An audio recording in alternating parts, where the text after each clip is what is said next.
TRS party Bhavan అంటే తెలంగాణ రాష్ట్ర సమితి భవన్ మరి ఈరోజు భూమి పూజ చేస్తున్నందుకు సీఎం కేసీఆర్ గారు నిన్ననే ఇక్కడికి రావడం జరిగింది. అలాగే ఈ కార్యక్రమంలో పాల్పంచుకుంటేందుకు రాష్ట్రంలో ఉన్నటువంటి మంత్రులు, ఎమ్మెల్యేలు, ఎమ్మెల్సీలు అందరూ కూడా ఈ యొక్క భూమి కార్యక్రమంలో పాల్గొంటున్న సందర్భంలో ఇప్పటికే మరి హస్తినలో తెలంగాణ 4.5 కోట్ల ప్రజల ఆత్మగౌరవ ప్రతీకగా నిర్మితమవుతున్నటువంటి తెలంగాణ రాష్ట్ర సమితి కార్యాలయము, దీనికి వెనక ఒక్కసారి 20 ఏళ్ల క్రితం వెళ్తే పిడికడ మందితో మొదలైనటువంటి ఉద్యమ ప్రస్థానంలో అనేక మంది అపహాస్యం, చీత్కారం, అసహ్యానికి లోనైనటువంటి పదాలను కూడా గుర్తు చేసుకోవాల్సినటువంటి సందర్భం ఉంది.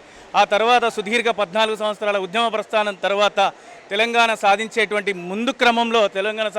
క్రమంలో తెలంగాణ నాయకులకు పాలనే రాదు, చీకటే రాజ్యం అవుతుంది, నీళ్లుండవు, నిధులుండవు, అస్తవ్యస్తంగా అయోమయమైతున్నటువంటి సందర్భంలో అతి తక్కువ కాలంలోనే దేశానికే తలమానికంగా 29 రాష్ట్రాలలో ఈ ప్రభుత్వం చేపట్టేటువంటి సంక్షేమ కార్యక్రమాలని భారత జాతీయ ప్రభుత్వం కూడా తన పథకాలను కూడా మార్చుకొని పొరుగు రాష్ట్రాలు కూడా మన పథకాలపైన అధ్యయనం చేస్తూ ముందుకెళ్ళినటువంటి గొప్ప సందర్భాలు ఈ 2 దశాబ్దాల కాలంలో జరిగినాయి. అందులో భాగంగా ఈరోజు హస్తినలో తెలంగాణ రాష్ట్ర సమితి కార్యాలయాన్ని నిర్మించుకోవడం అనేది ఒక గొప్ప తెలంగాణ రాష్ట్ర సమితి చరిత్రలో ఒక గొప్ప సువర్ణాధ్యాయం, ఒక గొప్ప మైలురాయి.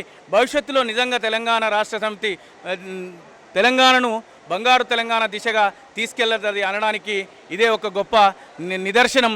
ఒక దార్శనికుడు, ఒక మార్గదర్శి, ఒక నిరంతర శ్రామికుడు, నిత్య కృషివలుడు పరిశ్రమిస్తే దానికి ఫలితం ఏ విధంగా ఉంటుంది అంటే కేసీఆర్ గారే నిలువెత్తు నిదర్శనం, ఆయన పాలనే నిలువెత్తు నిదర్శనం అని V3 ద్వారా తెలియజేస్తున్నందుకు చాలా సంతోషంగా ఉంది.